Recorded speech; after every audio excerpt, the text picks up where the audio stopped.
Ghost in the Night with Phil Sams.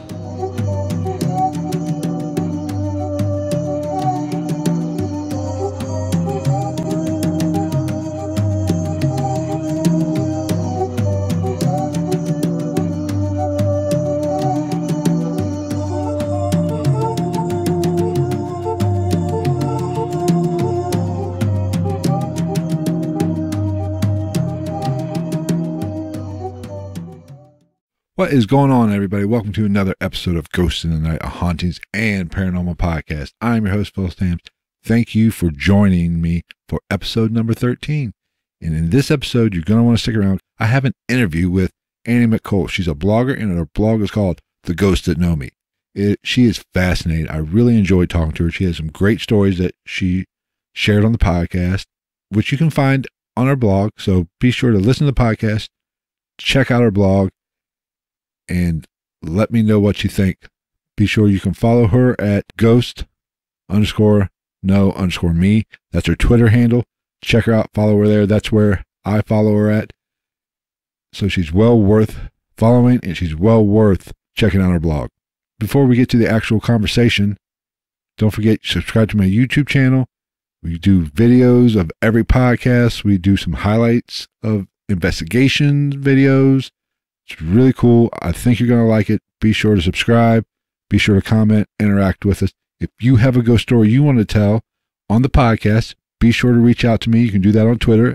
My Twitter handle is at @night_ghost, or you can go to philsams.com and hit the contact us page and let me know what your story is, and we'll see what we can do. Hopefully we can get you on the podcast, set something up. So stick around and listen to Annie talk. You'll love it. I guarantee it. Here we go.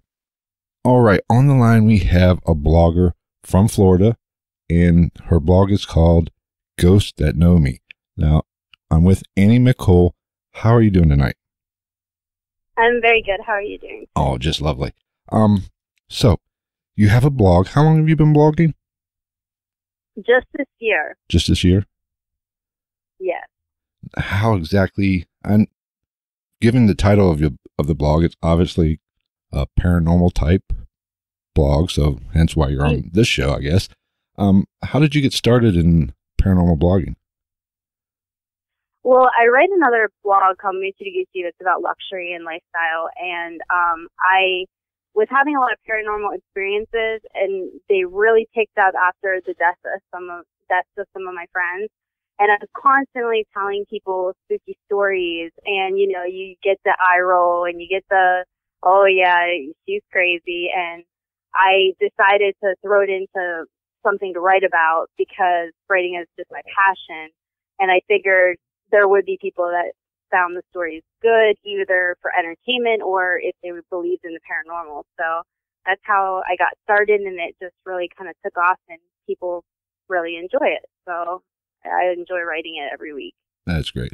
Now, I'm assuming that you have had a lot of paranormal experiences in your past. I know you believe you lived in a haunted house at one time, correct? Yeah, when I moved into the house, everybody was telling me my parents had bought this haunted house, and I just didn't believe. At that time, I had experiences, but I was skeptical. And one night I was up late, and somebody was on the computer. I thought it was my stepfather, and I said, "Hey, what are you doing?" Because it was like 3 a.m. And he looked over his shoulder and got up and walked into the kitchen. And the next day I said to my stepfather, "What were you doing on the computer at 3 a.m.? And he said, "What do you mean?" And I said, "You were on the computer at 3 a.m. He said, "No, I wasn't." And I said, "I saw someone. I saw a person." And, you know, it was like a shadow figure. And it looked like a man. So he said, "Well, you know, the funny thing is that I turned that computer off." And this was back in like 1996. He said, "I turned that computer off, and every time I come home, that computer is back on again. And I don't know why." And there were other parts of the house, like you would just feel like you shouldn't be in certain rooms late at night. And my friends kept telling me that the house was burned down, that every house that was there burned down. And I just blew it off, and about a year later, I moved to Florida, and my friend called me, and he said, I told you that house burned down. And so I guess there was an older man that had lived there, and my parents had said that, old Doc must have liked our family because, our house was fine while we were there, and we didn't have a lot of problems, so. Huh. But there was definitely something there. Right, yeah, especially one that likes technology. Of course, my kids would always blame, if they played that ghost trick on me on the computer, it'd probably be looking at something they weren't supposed to. Oh, it was the ghost doing it. Uh-huh, sure it was.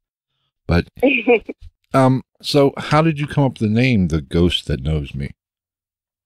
Because I really was a skeptic in the paranormal. I had experiences, blue moth. I have a video on Max Paranormal about 2 experiences I had where my friends told me that I was seeing ghosts, and I didn't believe them. I would make so many excuses for the experiences, and then my close friends had passed away, and the things that happened afterwards, it became impossible not to believe because just it had to do directly with friends that knew that I had seen ghosts before. And the experiences were tied in. And that's how now I know that some of the ghosts, and I have dreams, and sometimes I have visions of things that will happen, and those people will talk to me in my dreams and tell me different things. And so yeah, I found out some of the ghosts at my house, they kind of know me quite well. Now, you went to Ohio University. What university did you go to? I went to Ohio University in Athens, Ohio. Okay. I'm just not too far. Matter of fact, I've been there before. I've spent some time there on a Friday night before. What kind of, now, Athens, or Ohio University, I should say, does have kind of a reputation for having some haunted locations. Where exactly did you have any experiences there? And if so, what kind of encounters did you have? Well, I was talking to one of my college friends about a month or 2 ago, and they were reminding me that I would always see my grandmother. And my grandmother had attended that university, and so had my uncle and my aunt, who are still alive. But my grandmother had not told me that she attended the university until after I accepted my admission. And she was very proud because she was one of the first groups of women that had graduated from there. So I kept having experiences seeing her, and at this time, it didn't even stick in my mind. My friend had to say that I kept telling him that I had seen her in the hallway. And I lived in Washington Hall, which is a supposedly haunted dorm. You hear marbles or something dropping all night long. It's the weirdest noise. They can't explain what it is. And we had a room that they couldn't put occupants in because somebody had, I guess I read later that somebody had killed themselves or something in the room, and people had experiences, so they had stopped having students live in the room. And that was actually like 3 or 4 doors down from my room. But other than that, I didn't have a lot of experiences. I think I was just kind of oblivious to it at the time. I was really caught up in going to school and partying and that kind of thing. Right. So have the paranormal experiences kept going on as you've went through your adult life? Yeah. When I got to Florida, I started having experiences, and 2 of those are the ones that are in the Max Paranormal YouTube video called The Haunting of Annie Cole. I had actually seen a sea siren, and I almost walked off the flybridge of a boat because it was beckoning me, come here, and I just kept walking. My friend grabbed me and I was saying that, well, she's right there. And I had another experience where I was in a really old bar restaurant, and I was joking around about the people in the room. And the funny thing was, the next day my friend said that all these people that I was joking about had different time period outfits on. So he thought that I was able to see ghosts. At this time, I blew it off. I kept thinking, oh, well, we had drinks at dinner or something like that. But then as this past couple years, I've had a lot of experiences where people have been in the house with me, or things have happened when I am at work to people that are at home, at my home. Then I had one experience at work with people at work. We were playing with like a ghost app, and words came up about something about a car and a candle and all these things. And then I had the app in the drawer, and a few minutes later, this girl launches into a story. She starts telling the story. I pull out the ghost app, and we were stunned. It's everything that was in her story was in the words on the ghost app. Wow. So we've actually, like, sometimes my friends will say I'm haunted, that the ghosts follow me. But sometimes when I'm at work, the ghosts like to freak everybody out in my house. And then I'm like, really? Are you? No, it wasn't ghosts. It wasn't ghosts. But then everybody else is convinced for that evening. All right. So, so I take it you have a lot of material that you can use for your blog, or do you kind of go out searching for kind of material with the paranormal material to keep on writing, or you kind of still have a lot in the tank that you can still talk about on your blog? I have a lot to talk about because I started with the stories that came from my childhood. So I started out, and I keep the blog entries very short so you can keep, right, keep reading. But at the same time, as my friends have passed away, I have started to have kind of like more things happen. Like I never had dreams, and I always had nightmares, but I never had dreams and like visions in my dreams that would tell me things to look out for, things to worry about, or something that might happen. That started becoming like happening a lot in the past like 6 or 8 months. And then also I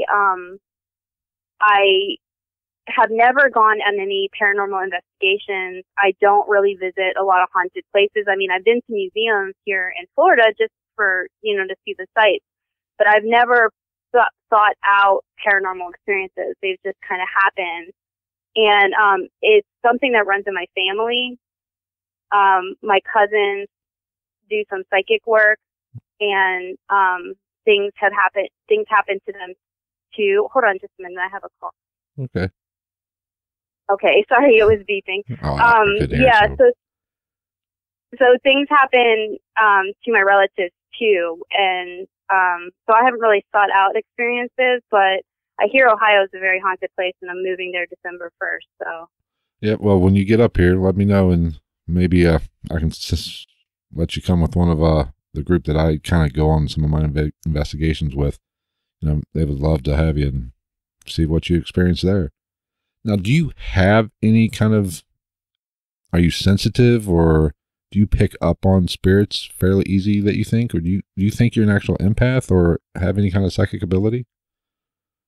I think I definitely have psychic ability that I have not honed in on, and I haven't tried to develop. Right. And so now it's something like I'm interested in developing, but I think I naturally have a really heightened sense of intuition. I have the ability to hear ghosts talk to me. Sometimes when I see them, sometimes when I don't see them. After I did the last podcast I walked out of the room because I hide from my dogs while I'm doing a podcast. And I walked out of the room, and this woman goes, "Oh, Annie, it's you."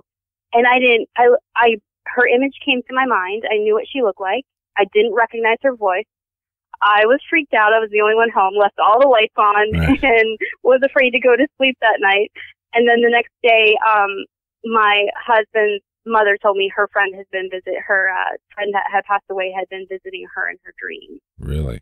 And yeah, and I was scared because I didn't know this woman. Why is she talking to me? I don't know what to say. Right. So, yeah, and that's kind of whenever something happens to you at home, especially alone, even, and I go out looking for spirits and ghosts. And even when my home now is I have a little bit of activity, and there's been times, I've been going to bed, and nobody's here with me 95% of the time. So, turn off all the lights and go to bed, and, things will start moving. I've had some activity. I've got some EVPs here. But when you're in your own home and you're alone, I don't care how big, bad, and tough you think you are, you can get kind of shaken pretty easy when you hear an unexplained knock or something. I remember it was about 2 weeks ago. My reading glasses were on the bedside table. And I was just laying in bed watching television, half asleep, and something fell. It was my glasses. So I said, okay, well, I didn't know exactly where they were. So I put them back on the table, but kind of moved them, more toward the center. I said, okay, maybe it just fell off, or something rattled or something. So it wasn't 5 minutes later, went back to watching television. They fell again. And I went, really? Come on. I got to go to bed in 5 minutes. Can you just leave me alone for tonight? But it kind of freaks you out when you're home alone and you don't know exactly what's going on and who's there with you. Yeah, I had a friend that showed up one night and I didn't know they had passed away. And it really shook me up, and I had really bad insomnia for months until I figured out that he had passed away and what was going on. I actually left all the lights in the whole living room and dining room area on every single night because I didn't want to see him again. Because I kind of recognized him and I knew who it was, but I didn't know why because I didn't know that he had passed. So it really shook me up for a couple months.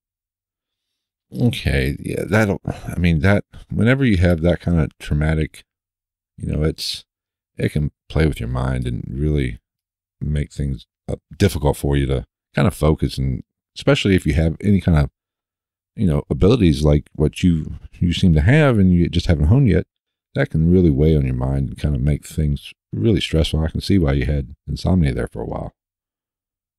Yeah, and I kept feeling one night I felt somebody shaking my arm, and I swatted. I thought it was my husband, and I swatted, and there was nothing there. And I woke up, and I'm like, but then once I found out what had happened to my friends, then I didn't have that problem anymore. The insomnia went away. I was able to sleep. Right. I guess he was just trying to tell me. Just trying to let you know what's going on. Okay, why don't you tell me whether it's something you've written about or you're planning, if you don't want to, spoil something that you're getting ready to write about, why don't you tell me how should I say this, the scariest or most terrifying encounter that you've had to this date? Oh, well, the one where my friend when I saw him, he was in a black robe, a hooded robe, and he was pointing at something, and he was dirty, and his hair was wet and scraggly, and when I first saw him, I was scared. I had never seen a ghost like that or anything that looked like that ever in my dreams or anything. And so I started Googling it, looking it up, and this is why I had the insomnia. Well, my cousin who works as a psychic said that I had a haunted object in my home. And she described it. She said it was something inside a jewelry box, and the jewelry box was in a weird shape, but she couldn't tell what the shape was.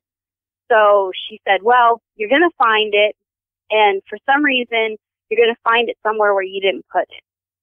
So months went by. I had the insomnia real bad. I was scared. I was leaving all the lights on. And because when I leave the lights on, I don't see the ghosts as much when the lights, if it's dark, I see more things. So I left all the lights on, was sleeping, and I started cleaning one day, and I found this jewelry box, and I opened the jewelry box, and inside was a rock. And my friend was kind of a career criminal and had been in and out of prison. And when I was in a real desperate situation and needed a place to stay, he had let me sleep on his couch, and so I could save up my money to get back to this area and get an apartment. But I needed, the first and last and everything. So I got back here, and I had some bad experiences. I couldn't fix my life, got everything. I quit drinking, got everything straightened out. Everything was going well, and he contacted me, and he had just gotten out of prison again for violating probation. He wanted to see me, and he was just driving through town. He wanted to stop by, and I said, no, I've had a lot of things happen, and I can't deal with it right now. I'll see you later. But I want to see you later, but I just can't right now. I can't handle it. And he said, I totally understand. I'm so glad you quit drinking. Can I send you something? And I said, yes. And so a couple days later, I knew he wouldn't just show up. So I gave him my address. This package shows up, and I opened it up, and there was a long letter, and it was saying the nicest things that anyone has ever said to me about how I deserve such a great life, and I'm such a nice person, and all these nice things. And he had said that he went to this, a spiritual store and bought this rock, and it was a snake, and it symbolized rebirth for my new life. And, he had said just contact him when I was feeling better. So I don't know what happened to the letter. I don't know if I still have it or not, but the rock I always kept, and I put it in this jewelry box, and the jewelry box had a turtle on the top. That's why it was the odd shape. My cousin was seeing the odd shape. So I've had this since 2007. And as I thought back, every time I put this jewelry box somewhere, I would avoid that place for some reason. I don't know why. I would avoid, when it was in front of the mirror, I'd avoid looking in the mirror. When it was in the living room, I'd avoid going there at night. When it was in, other places, I'd get odd feelings about the places that it had sat. But I had always kept it because it was something meaningful that my friend had given to me. So I got kind of freaked out because my cousin had said that this was this haunted object, and, I had seen this figure, and it kind of looked like this person. So I threw it away. I know. Why did I throw it away? I don't know. Obviously, I'm skeptic in the paranormal, and I haven't seen enough horror movies. But about, 6-8 months later, I'm cleaning out my closet, and I move my belts and, those racks with scarves and belts, and I move it. And there on the shelf in the back of my closet is the jewelry box with the rock inside. Wow. I was just, I don't know how it got there. I remember putting it in the trash can. So I took it out. I put it on my bookcase in my living room, and a couple times I took it out, and my friends and I were talking about it. Did not have good experiences when it's out of the jewelry box. So I started using the Ghost app, and it started telling me one night I was watching Ghost Adventures, and it said something, and I thought, hey, I should Google this friend again. Maybe I should reach out to him, because I didn't know he had passed. And I had Googled this friend probably 10, 15 times and seen the same results. And this time, the first hit was a news article. So I opened up the article. He had committed a very bad crime.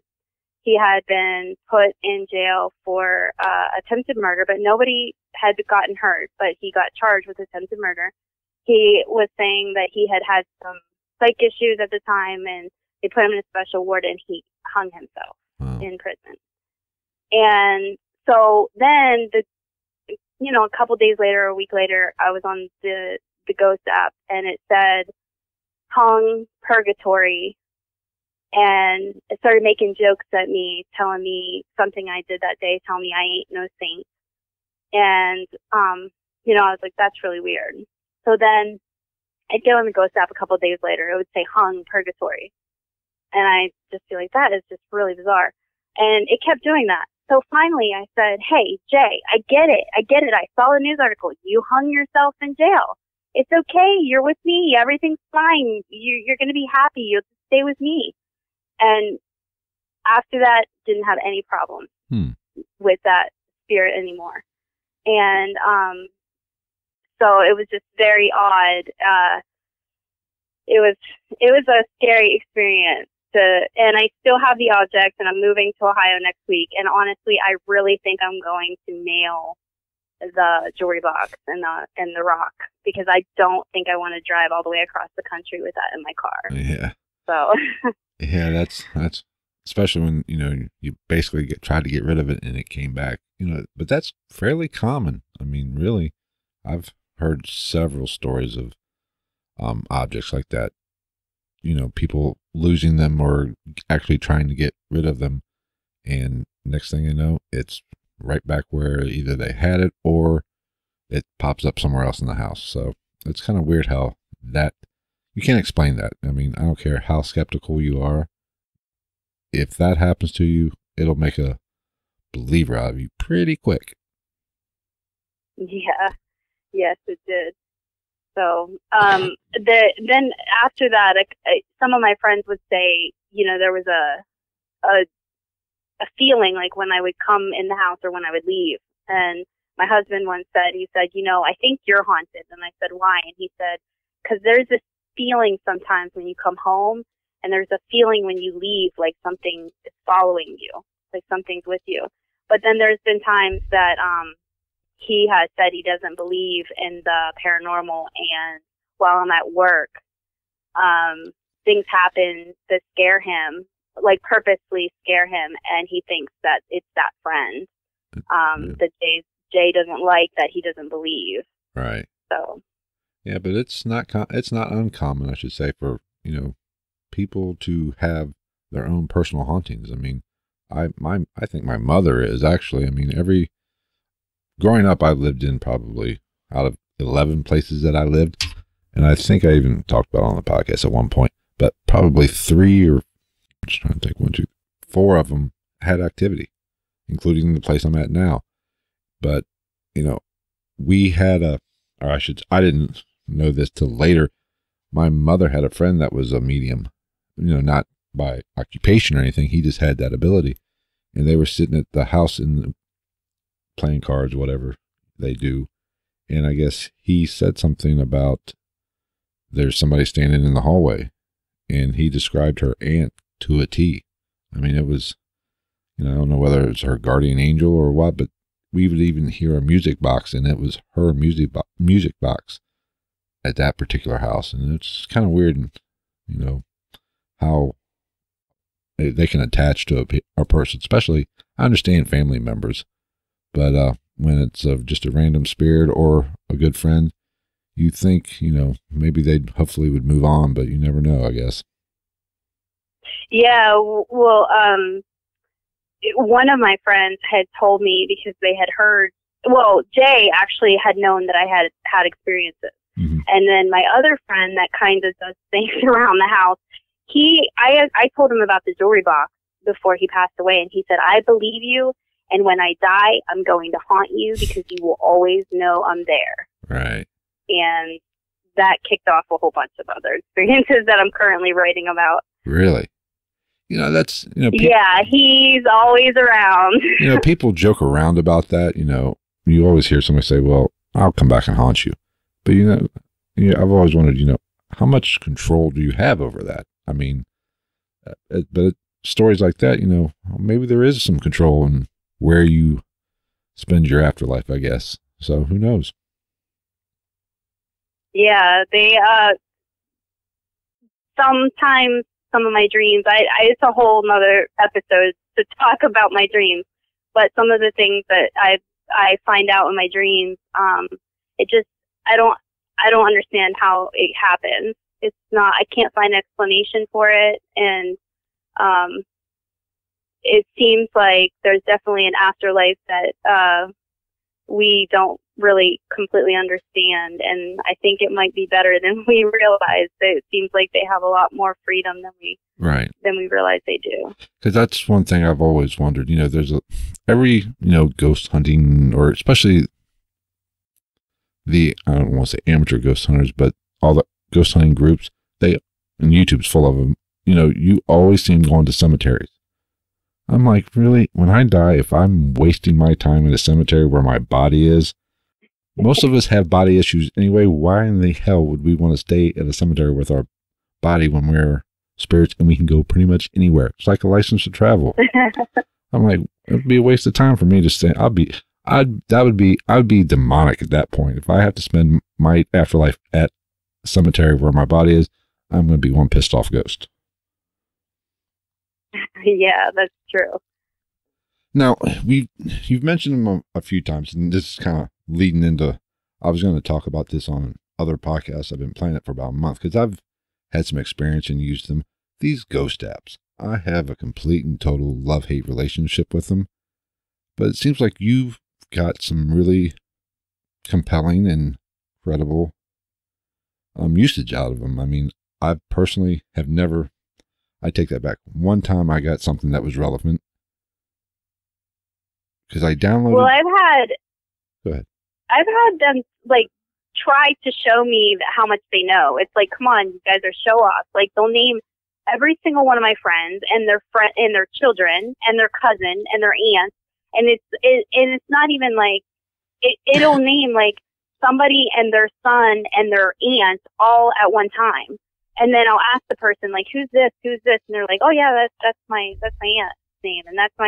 And they're not people that I know or people that are in my phone. So it's like, this can't be a gimmick where like they take your information off your phone or off your Google and like generate it. Right. It's just, really odd. But at times I have a love-hate relationship with it too, because sometimes you get nothing. Sometimes you get such random words and they don't mean anything to you, so you get really frustrated. Right. That,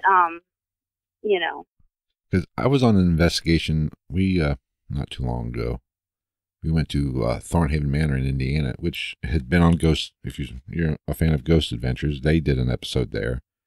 So I was so looking forward to that. Matter of fact, I did a podcast episode where I kind of dogged it a little bit because I didn't have any experiences there.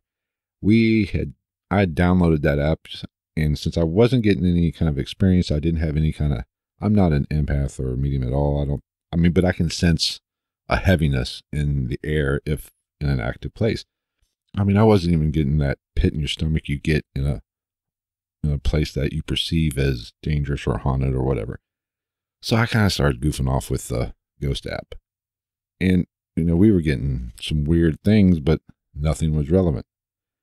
So when I got home later on the next day, I kind of said, well, yeah, because the one I have, I don't know which one you use, but the one I have has an EMF detector, and has the voice, the words, and then has like an EVP kind of thing going on. So I said, okay, let me see this EMF detector. So I put it by my box, and it, the utility, or the fuse box, and it didn't, that thing should be spiking like crazy, Nick, right up against the fuse box. Nothing. So I was like, well, these can't be that credible if, the EMF part is a load of crap. So how credible is the voice, the word bank? I don't know. I've heard stories like yours, and even the first time I saw somebody use it, we were with a group, and we had a guide. It was a kind of a location where they didn't want you to just roam freely. You had to have somebody with you at all times. And he was, he'd done some investigating, and he didn't believe. I talked to him after it was over. We were talking, and by the end of the night, I noticed that he was actually using the app. And I was like, I talked to him, because when I first saw somebody use the app, I was just super skeptical. I was like, this is a waste of my time if you're going to use a free phone app to investigate. But as I was talking to him, we were in one location, and somebody was, they were asking questions, and the lady who was using the app, he was kind of standing next to her, and she would kind of say out what it was saying. And it said a name, and to come to find out, as I was talking to him after, it was just kind of, we were done, and I asked him, why'd you start? I thought you were kind of crapping on it earlier, but why are you using it now? He said, in that particular part of the tour or the place, there had been a husband and wife that got married, and they got actually married there, and they just got divorced. And I guess two of the words that came across while we were in that location where those people got married was his name and the word divorce. So I was like, oh, well, maybe there's something to this. Yeah, well, one day I had a name come over, and it was when I was having a real rough time in my life, and I had a name come over. I thought it was talking about my relative, right? Because it was a common name. And then about a couple weeks later, this person contacted me from my hometown, and I started talking to them, and they helped me through a really difficult time, completely changed my life. And that, I think, was around the same week. I was getting ready for work. I was brushing my hair, drying my hair, and it said, brush, let me do that. And I'm like, well, that's a little weird. Like, it was talking about my hair. It was talking about my brush. Let me brush your hair and things like that. And then it said a letter. And I was like, that's weird. It doesn't usually say a letter. It usually says a word. And then it said a number. And later that day, the person texted me. And in the text, I realized that was the letter was the nickname for their kid. And then I was like, well, what's this number? What's this number? And they said, oh, I don't know. I don't know that number. And I was like, oh, yeah, see, it doesn't work. It doesn't work. Right. So then a couple months passed, and I start looking at some photos online, and the kid's baseball number was that number. Wow. So I asked a friend, what in the world? I asked you what this number was. And he says, oh, I don't know. He picked that number out of thin air. I have no idea why that's his number. And I was just like, I was just like that. I don't know why. I mean, I didn't even know the person when it started giving me information. So there was no way it was like, you know, stored in my phone, or I even manipulated it in any way. Like, I didn't know that information. So. And who knows whether or not because I always thought, like, you know, they're reading your, you know, it's your phone, they're reading it. You know, I can type something in Google and 5 minutes later be on Facebook and I'm getting ads about it. So I was like, how much, you know, are they looking at my phone list and throwing out names that are on my phone list or whatever? But who knows? I mean, hopefully, I hope it's that easy where you can get an app on phone and actually get some credible evidence or experiences with those things. But who knows? It's a crapshoot, I guess. Yes, true.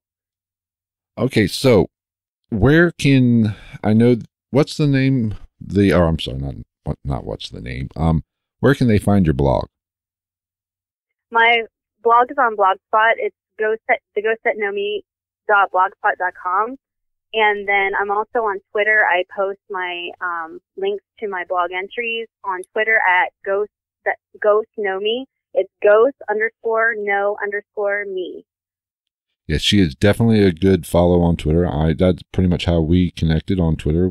I follow her and she follows me, and she's definitely worth following there.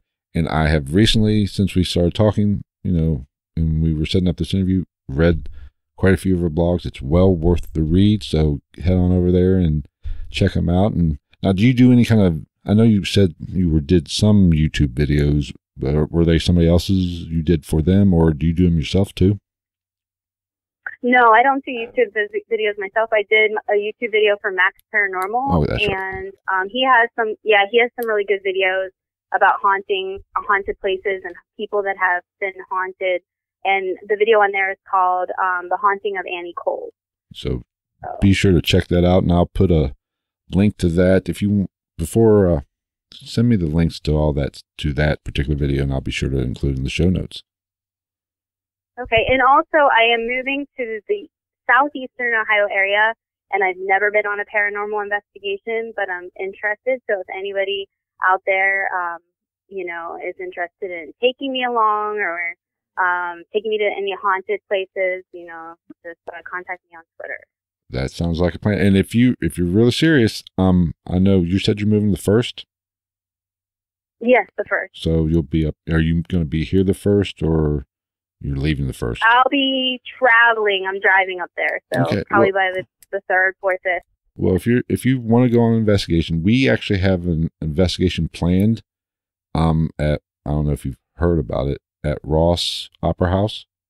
It's in Cynthiana, Kentucky. It's in Cynthiana, Kentucky, which I'm out of Cincinnati, which is, you know, it's just it's probably about an hour away from me, you know, into Kentucky.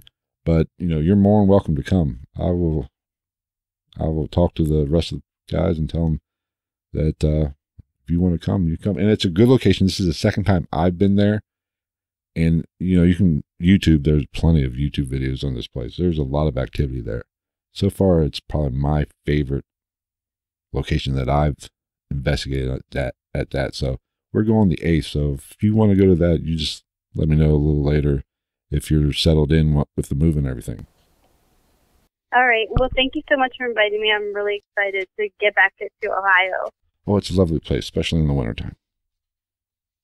Yes, of course. All right. So everybody run and check her out on Twitter, on her blog posts or her blog page. It's well worth the read. And Annie, thank you so much for coming on the podcast. Thank you so much. All right. Take care. All right. There you have it. That was Annie. She is very fascinating. Like I said, I hope you enjoyed it as much as I enjoyed talking to her. Be sure to follow her blog, Ghosts That Know Me. Follow her on Twitter at ghost_know_me. She's well worth it. I hope you enjoyed it. Hopefully I'll have her on again sometime, and hopefully maybe she'll even be able to go on that investigation with us. You never know. So, till next week, take care.